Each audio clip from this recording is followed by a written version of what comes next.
Okay, hello. Welcome back. This is the first of a number of lectures that I will be recording on this book, Guns, Germs, and Steel by Jared Diamond. Um, I recognize the fact that it's a rather long book, and so what I've done is I have isolated out those sections that really sort of meld well with the course itself, even though other sections are interesting and fascinating in their own right. And the book is worth reading as a whole, but I understand that we're all dealing with limited time. And if I were to ask you to read the whole book, that would really be putting a large burden on you. I'm asking you to read about 100 pages of the book, essentially the second section of the book, which the author calls the rise and spread of food production.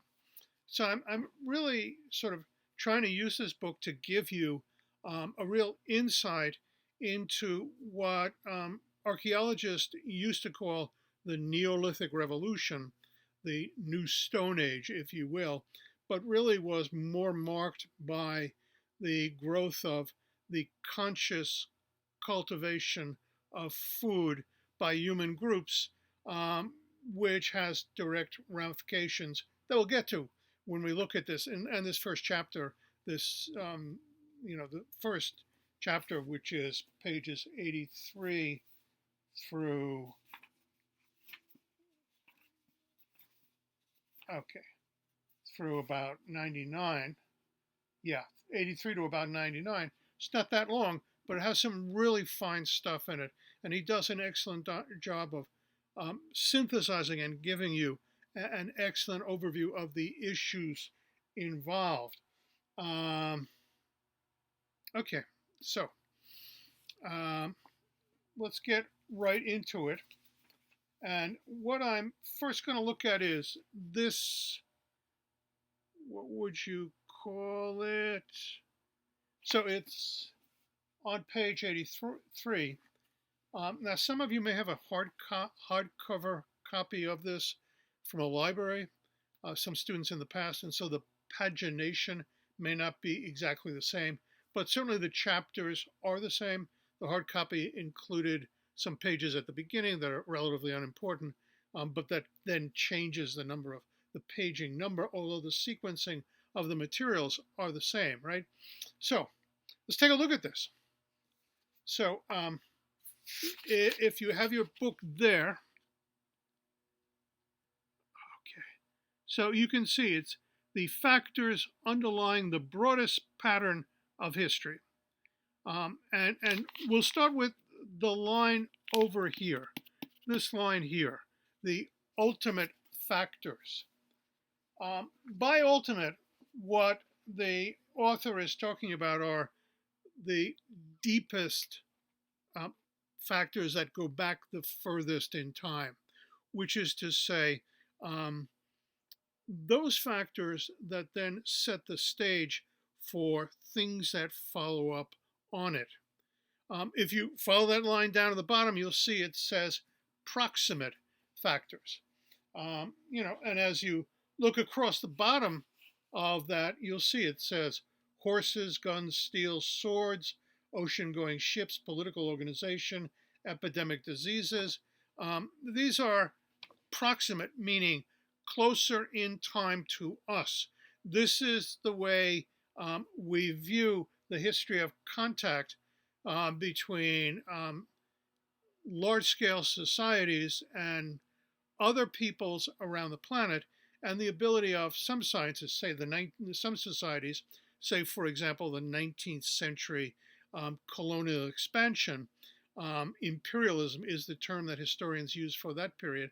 Or even the arrival of Europeans in North and South America after Columbus's voyage of 1492, which suddenly opened up the whole world to a unity, a sense of participation in an emerging global society, right? Now, if you look at the top, the top box here, and I'm not great at doing this kind of stuff, right?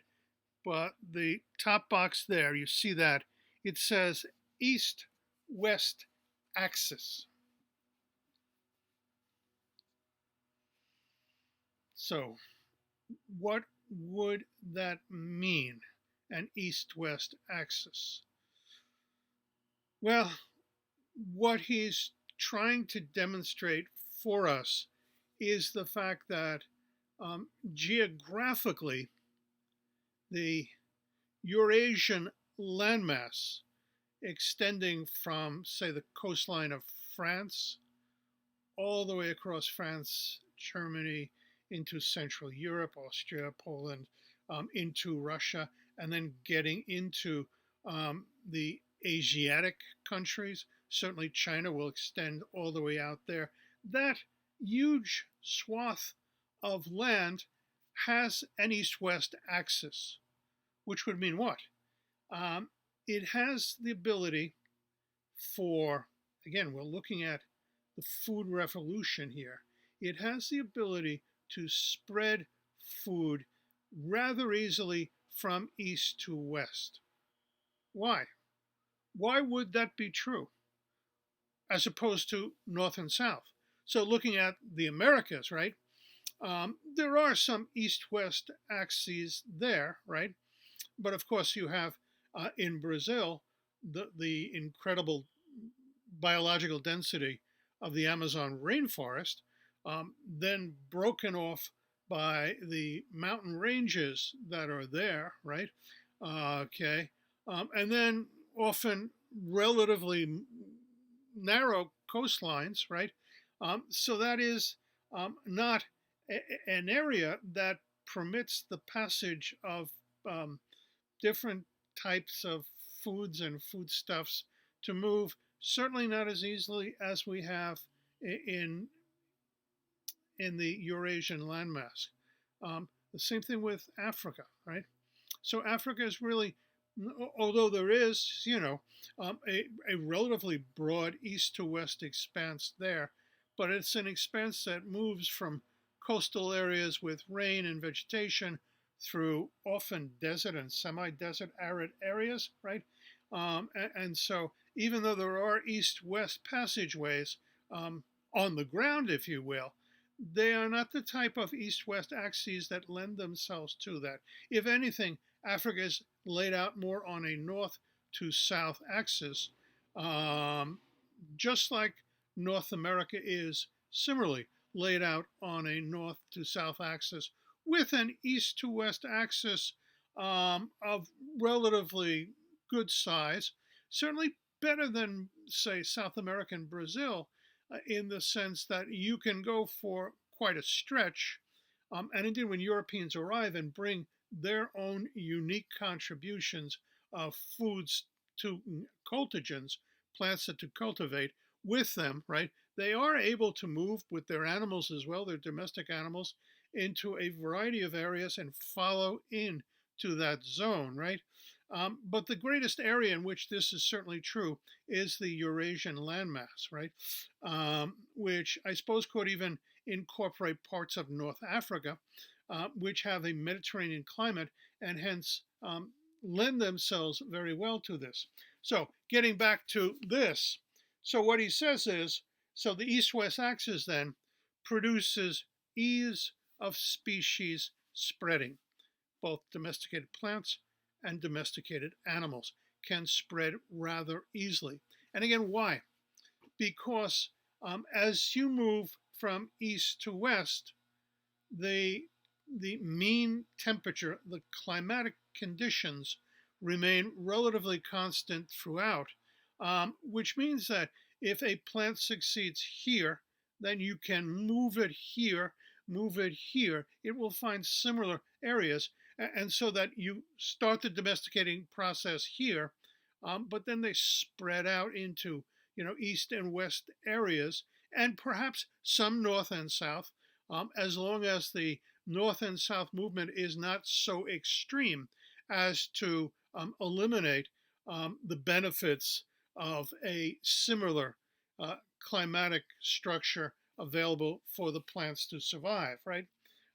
So the east-west axis does one of two things. The ease of species spreading. Okay, well, yes, it does that, as I said.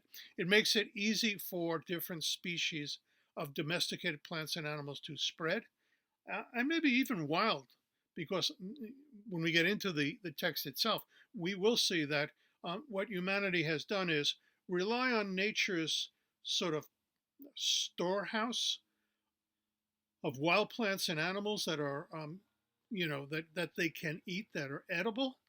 But once they begin planting them themselves, the process of domestication begins to take over. But what he's going to show us is certain parts of the world had relatively little in the way of, not of vegetation, but of the kinds of plants that really humans can consume per se, right?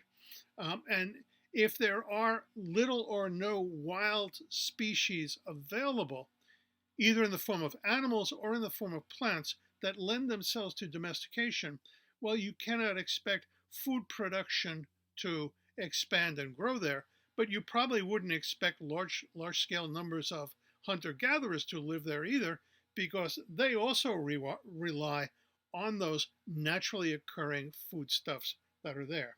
Now, so let's see if I turn this off. It might be easier for you to see the book. Okay, is that a little bit easier? So I'm trying to read it to see if you can read it, right? Okay, so you can see east-west axis, the line down goes to ease of species spreading. Then there's another box that is connected all the way down to the bottom, but it's what I have just been talking about, the presence or existence.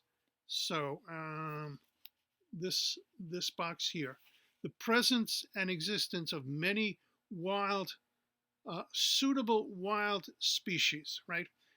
Those are critical factors, and they exist in the past. In other words, what is the natural framework within which any one group is working when they move to the idea of the need to plant and harvest their own foods, to raise their own animals? To have the idea, in the absence of nature providing you with adequate specimens, and as he takes us on a tour around the world, you'll see that groups throughout the planet have effectively cultivated what was there for them to use. And at the present time, we have virtually exhausted, in his reading of things, we have virtually exhausted the wealth of wild species that confronted humanity 12,000 years ago when they began their first experiments in moving towards having a food production revolution. Okay, so we run down the middle here, right? And we see it says, okay, so let me run through it again. East-west axis, the ability to move along a landmass that runs from east to west, creates ease of species spreading along that east-west axis. Then he also looks at, independently of that, that's one factor, the east-west axis. The other major factor is the amount of suitable wild species that exist in the area that you live in, so that it's possible for you to engage in agriculture without having to bring in species from the outside, but indeed use the same practices of domestication on either plants or animals that you have there. When we look at the Americas, we'll see how in the Americas, the Native Americans did engage in domesticating a number of plants, much more so than animals, but a number of plants that have become part of the sort of universal food locker for humanity at large. Think of potatoes, think of tomatoes, think of corn, right? Those three right off the bat. Think of chocolate, right? The cocoa bean comes from Central America. These are incredibly beans that came out of South America as well, right? All of these things have um, been part of the population explosion on the planet since 1500 to the present, where foodstuffs that were valuable and important, say something like potatoes, right? Think of what they did in Ireland, a small scale revolution there on the small island of Ireland, but in parts of China, which really didn't have great cultigens, plants that you cultivate for human usage, did not have great cultigens for the environments that are perfect for the potatoes. And so you had that perfect match going out there, right? All right, so when we bring together the ease of species spreading and many suitable wild species, we then get many domesticated plant and animal species. Where this is certainly the truest is in the Fertile Crescent, an area in the Middle East that sort of spreads like this from the coastal areas up into the mountains and then around, right? That Fertile Crescent area was blessed with wild wheat, wild barley, wild goats, wild sheep, right? And these then became the fundamental basis for the sort of the jump starting of the food revolution that will spread then into Egypt and other parts of the world, finally make its way up into Europe and elsewhere. So once we have many domesticated plants and animals, we move to the emergence of food surpluses. Now, I want you to think about that word for a second, surplus. What does surplus mean?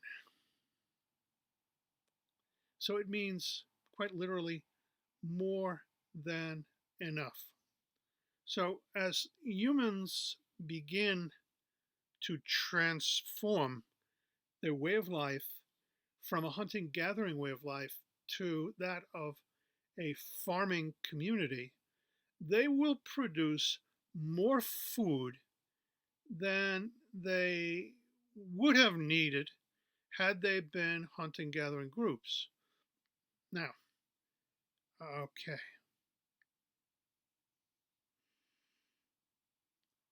The next thing he puts underneath there is food storage. So the Napoleonic Wars were a period where humanity developed the canning process to be able to can food to bring with the soldiers as they marched across Europe, into Spain, into Russia, into different areas down to Italy, right, where Napoleon's armies marched. And so there is a certain contribution to the technologies of humanity that warfare brings with it. As warfare subsides, groups then take advantage of these things, right? So there is a certain benefit to humanity of warfare, but in any case, right, at the very start of this process, and what anthropologists will tell you and what they have contributed to this debate, and this has been sort of um, a field of endeavor within anthropology that brings together a number of concerns. Anthropologists during the 20th century were very much concerned that hunting gathering groups were going to disappear completely from the horizon, something that Jared Diamond mentions in this book itself. He says that, within the next 10 years, probably there won't be any really truly independently functioning hunting gathering groups. And anthropologists saw this in the 1940s and the 1950s and consciously began sending students out to study the way of life of hunter gatherers in today's environment, because they felt like, first of all, it's universal human history, the way of life of hunting gatherers. Everyone watching this has ancestors who survived by hunting and gathering, and who lived in hunting gathering communities, right? And so for us to truly understand our roots, where we came from, if that's what history is trying to do, well, anthropologists said, we can't go back in time. until we have a time machine, which who knows? Um, in movies we see it, but I think it's kind of unlikely. But who am I? I'm an old guy, been around too long as it is anyway, right? What would I do with a time machine? Want to go back and be 20 years old again? I'm not sure, right? Maybe. My body hurts a lot, and this kind of a thing. But until we have a time machine, what anthropologists said is, well, okay, the best way for us to try and understand um, the structures and the practices of hunting gathering groups that existed for maybe 100,000 years, 90,000 years, something like that, of that history that we saw in the first chapter of, the emergence of hominids, the separation from apes and things like that, and they lasted until about maybe 120,000 years ago, maybe, right? At which point modern Homo sapiens makes its appearance, right? And so humans have been around for maybe 120,000 years. But believe me, that's not my field of expertise, and I wouldn't want to get into a discussion as to what the correct number is. So we could say 80 to 120,000 years. And when we get better samplings of it, any case, um, anthropologists went out and studied as many of these groups in as pristine as an environment, as natural an environment as we could find, right? And there have been some really interesting work done in that regard. But, the anthropologist who probably did the most and best work in this regard says, be careful. The hunting gathering groups that we studied were living in very marginal environments, and we can tell from cultural remains that their ancestors lived in environments that were much richer naturally. And so to study this group and their way of life in an impoverished environment probably doesn't give us a true understanding of the sort of um, the expanse of culture and achievement and the lifeways of these people, possibly larger communities, partially with, festivals and things like that, right? Kind of a thing, right? And so he says, look,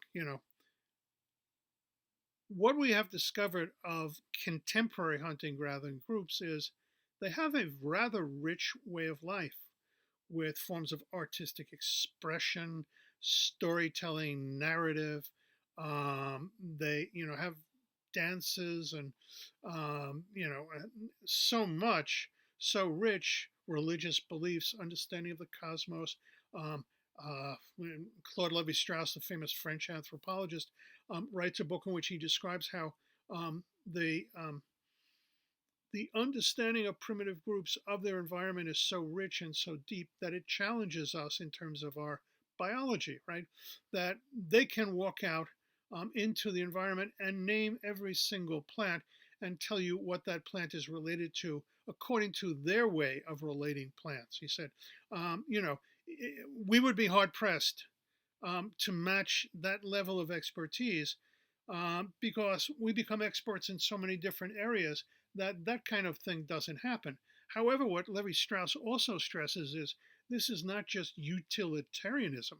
This is not just um, knowing the names of the plants that you eat because they're important to you. They know the names of everything. And they can observe the tracks of animals and tell you how many there were, where they were going, how quickly they were passing through, how far along they'd be. And so the women who went out gathering foods and vegetables could come back and tell the man, oh man, there's a group of antelope heading out this way. And they grab their bows and they take off after them. They come back with some meat, in a day or two's time, right? And they survive out there on their own in the wild, right? This kind of a thing. But their understanding of their world, their understanding of, and their personalities are extraordinary too, right? But leave that aside for a second. We were looking at surplus food production as a fundamental, as sort of like, shall we say, the first example of human progress through the food production revolution. But producing more than enough food, in other words, hunting gathering peoples tend to go out and collect the food that they need for that day. If the hunters come back with a big animal, well, they'll eat the animal for 3 days, something like that, right? Kind of a thing, right? If the animal is too big to bring back, I've seen an anthropological film of a group in Central Africa that put an arrow in a giraffe that had poison in it, and it took the giraffe 3 days before the poison got to the brain, and he just dropped dead, right? Well, now the animal is, 120 miles away from their campsite. They send one guy back, and the whole group came back. They just abandoned the campsite, came, established a new campsite around this animal, and had festivals while they ate, you know, had pictures of them at the end. They've got extended stomachs and this kind of a thing, right? What I'm trying to say is they never stored food, and they never overexploited the environment, right? They had an appreciation of the fact that if they were to overexploit the environment, it would not come back in when they returned in a year's time to have new plants growing with new food nutrients available for them. So they did that very well. When you shift to farming, now think about it, when you shift from farming, um, you're gonna a number of things happen. First of all, you have been up till this time a hunter gathering group, but now you're going to shift to farming, right? Um, and to make that shift, what you need to do then is a number of things. First of all, there are no stores. Forget the ideas of stores, right? Everything you get comes directly from nature. So where do you get your seeds from? Well, for the most part, and this will be part of the domestication process, for the most part, you get seeds from last year's crop. So you have to grow more than enough to feed yourself for the whole year, but to have enough left over so that you have seeds to plant again to continue the process, right? This suggests why they, when they began the process, they began planting for more than they needed, right? Okay, and so that becomes part of this here, why they have a surplus crop coming in. But then you have to have ways of storing it. And what will be critical here in the history of humanity that will be seen in a lot of different areas is the growth of ceramics. Ceramic um, vases and pots and things like that that you store the grain in, right? This will, and indeed for the archaeologist, um, ceramics become a marker, and ceramics are they're made by humans. They're part of a human craft tradition, and they evolve over time, and they have natural materials in them. And so they enable the archaeologist to try and, determine the spread of a culture by looking at the type of ceramics that were there. Um, it enables them to date different sites that they dig into. So the growth of ceramics is critical then for the field of archaeology because it suggests prima facie evidence of the fact that this group has moved from hunting gathering to farming. But usually there'll be a start at the beginning where you'll have what appears to be domesticated seeds, perhaps with wild animal bones there, right? And so all of these are the kinds of markers that archaeologists will look at. But from the point of view of history, what this gentleman is doing, the growth of surplus production will require um, you know, storage facilities, either woven kinds of things or ceramic kinds of things, so that you can store the food for the next year. And in addition to that, you can have seeds to plant for next year's harvest as well, right? Okay, so as I suggested, the production of surplus foods is the first step in human advance down this pathway towards modern societies.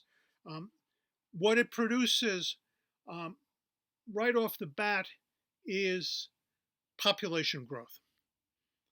And population growth is kind of like the meter by which you judge how society is changing in regard to this new technology of producing food for themselves rather than relying on nature to produce food for them. Now, let's take a step back for a second and let's look at hunting gathering groups. And again, um, imagine what we were working with, right? And I must admit, I feel for my colleagues in the field of archaeology because, you know, when you go back 20,000 years ago, there ain't a hell of a lot that you have to work with, right? And to try and determine human populations 20, 40, 60, 80, 100,000 years ago is a rather difficult task to do, right? But because it is of um, of priority interest, archaeologists will go out and do that, as well as biological anthropologists who look for sort of early specimens of human skeletons that have been preserved and things like that, right? But one of the truly interesting things is populations among hunter gatherers were virtually stable across tens of thousands of years, with a slight increase across time, but nothing that couldn't be explained by the movement of populations, say, in the Americas coming in, moving down into fresh areas, plenty of food, this kind of a thing. Population began to grow in the fact that there was very few competitors with humans for the foodstuffs that were there, and they were able to grow and expand. And as population density, as defined by hunting gathering groups, began to get a bit heavy, too many people in the vicinity begins to destroy the animals that are there, the plants that are there, and groups splinter off and move into new ways, which is one of the ways of explaining how a very, very small group of Native Americans came across the Bering Straits, what's called Beringia by the geologist, right? Which was which is a um, like a piece of land that extends from North America to Asia, but which today is buried under water. And submarines can go down and you can observe it and this kind of a thing, right? It's not that deep, right? But it is buried there. When during the Ice Age, there was so much water on the land that the level of the ocean was much lower. That was an open pathway out of Asia into the Americas. When these people came, they sort of arrived in a totally pristine environment and began to grow and expand and move. Groups splintered off, right? You know, two brothers would quarrel and one would take one group in one direction and another group. You know, this is my narrative. It's a fantasy. I don't know if that's how it occurred, but we've seen similar kinds of things with groups today. So, you know, again, what the anthropologist does today tries to inform the work of the archaeologist by saying, well, we've seen that in groups today, so maybe they did something similar then. So the question becomes, what exactly did the um, hunting gathering groups of 40,000 years ago do to prevent population growth from occurring? Well, here's an interesting story. I'll throw it in. I have more time in class, but I'll throw it in. Komenich, Natalie Komenich. You may not know that word. Maybe some of you do know that word. She was the first of the great Romanian female gymnasts that astounded the world in the Olympics. And I think it might have been like the 68 or the 72 Olympics, but that's a while ago. And I don't have that information on the tip of my tongue. Um, what what the West then discovered was there were members of the team who had not menstruated or had stopped menstruating. And Western medicine became rather fascinated by this. And in the studies that we did to follow up on it, not me, but others did, I'm citing their work, not my work, right? They discovered that the female body has an on-off switch for menstruation that is tied to the degree of body fat on the female body. If you have a female body, like you had with these gymnasts who are in the gym 8 hours a day doing all kinds of crazy stuff, right? They would have the most minimal body fat on them, muscle, but not body fat. And apparently, as part of the process of um, evolution across time, um, it was nature's way of saying women should not get pregnant unless their body has sufficient fat reserves to be able to feed the fetus. And so it would appear that this has something to do with the lifeways of hunting gathering folks who walked. These women got up and walked 50 miles every day, carried sacks with them, right? Um, would run away from animals and things like that, right? And so that in combination with certain cultural practices, which is what the anthropologist has contributed, the idea that, for example, if a woman is nursing a baby and her husband has sex with her, the semen will enter into the woman's milk and poison the baby, and the baby will die, right?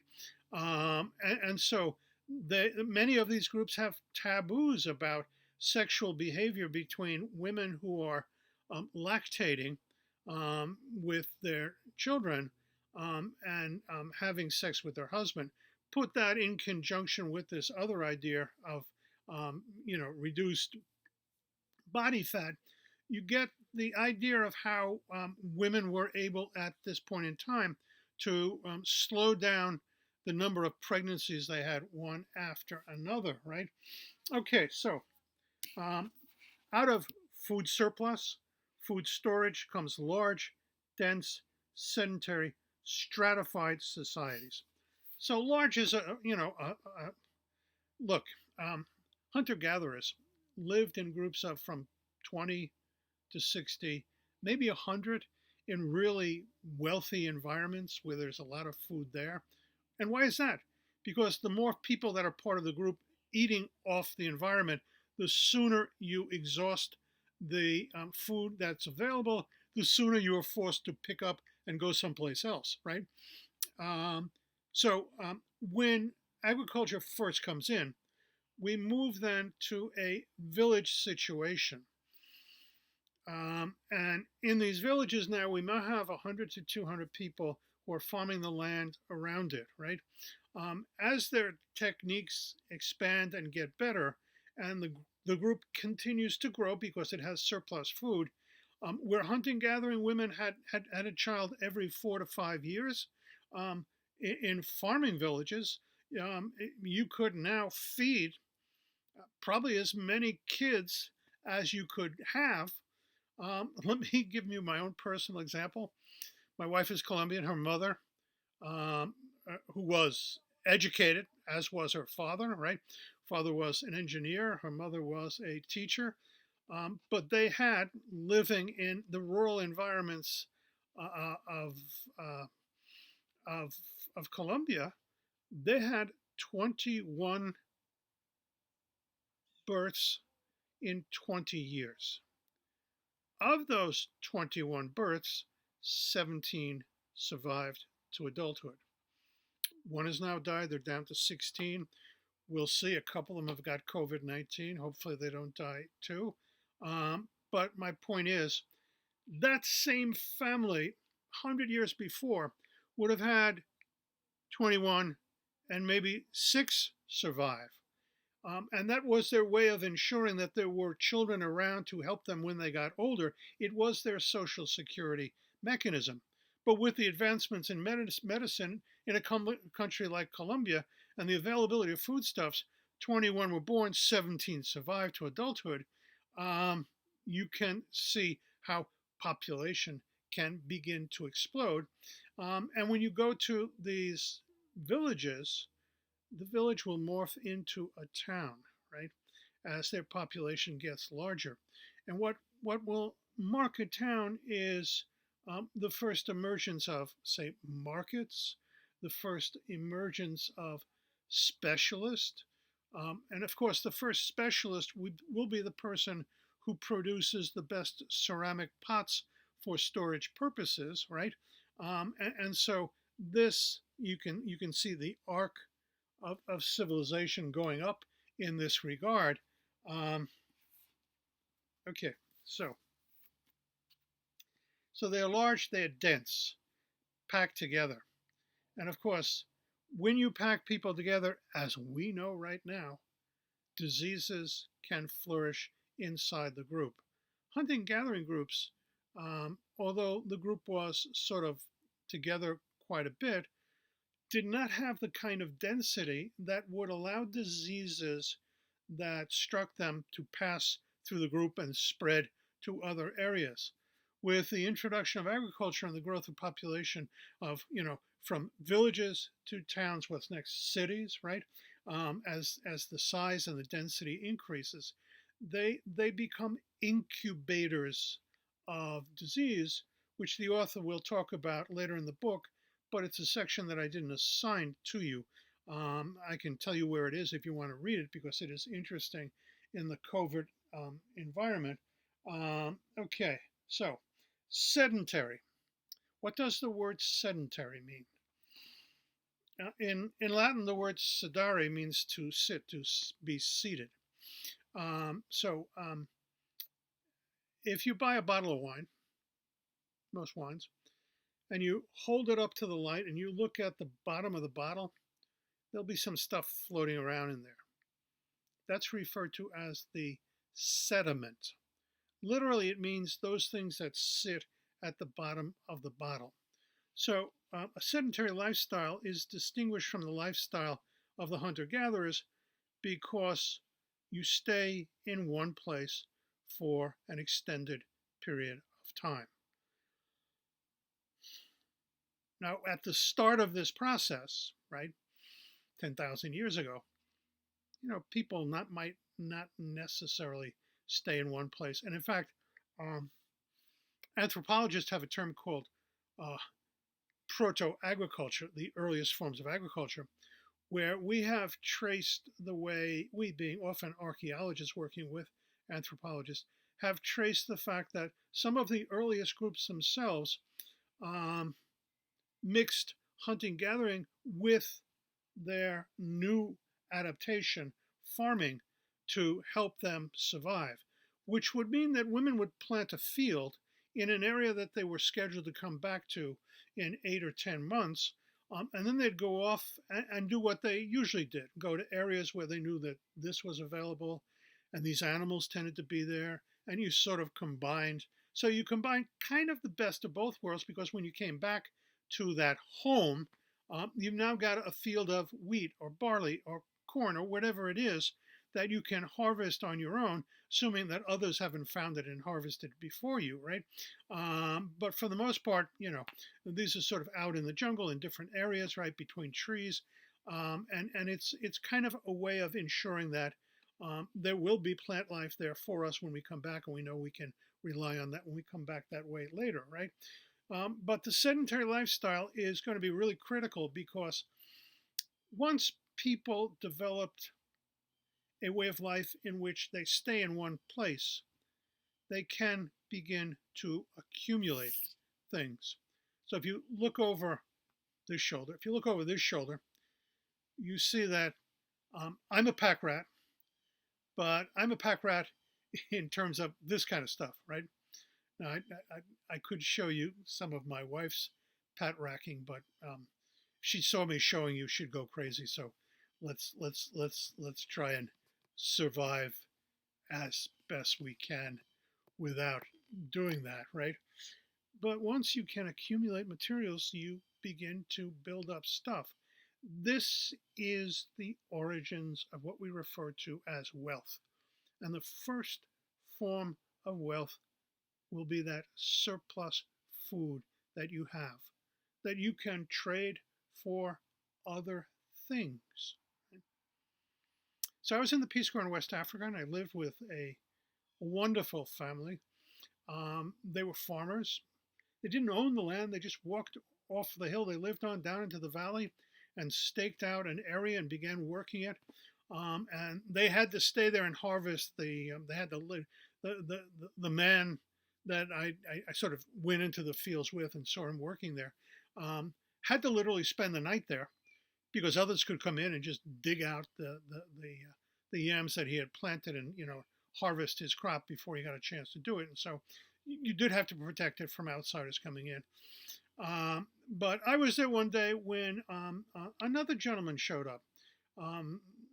So the man I knew and the people that I lived with were Kotokoli. Um, and the man who came to visit belonged to a totally different, fascinating group called oh wow. Um, so the cattle herders of West Africa, the Fulani. There it is. Yes, a Fulani gentleman shows up at the house, and apparently they knew each other. They were friends, right? And so the man from the house sends his son down to the market to buy a bottle of beer. They sit and they have a bottle of beer and talk about things and how things are going and this kind of a thing. Then the Fulani man offers a gift to the man in the house where I was living, a cheese, because they tend cattle, they milk the cattle, and they make cheese. I took one look at the cheese. It looked like something probably pretty horrible, but I mean, there are cheeses out there that are kind of like that. They loved it and they were enthralled with it. For them, it was just wow, what a delicacy. So he then calls his wife out, and his wife goes in and comes back with a pile of yams. So he grows yams in the field. The other man tends cattle, and you have this exchange across that wasn't exactly a sale, but it was an exchange, right? And so you have it that that wealth of having an excess of yams enabled him to pay for the cheese, so that the relationship between the two men continued on for a while, right? Okay, so out of those sedentary ways of life where people stay in a place, you will have the growth of stratified societies, the growth of chiefdoms, the growth of kingdoms, and we live in a totally stratified society where some people are obscenely wealthy and other people are close to starvation, are now being thrown out of their houses, right? And so this is the end result of this, right? And you can see he goes from large, dense, stratified societies to technologies. And with technologies, then you'll get guns, steel swords, ocean-going ships. We also have political organization and writing. Political organization enables us to organize and control society's power in regard to its own citizens and to other nations. And then along the way, we also have, which sort of is so appropriate in today's world, the growth and spread of epidemic diseases. Okay, in the next one, I will get into the text of chapter 1, or chapter 5, excuse me, and this is a first wave into this. Hopefully you enjoy this. Okay.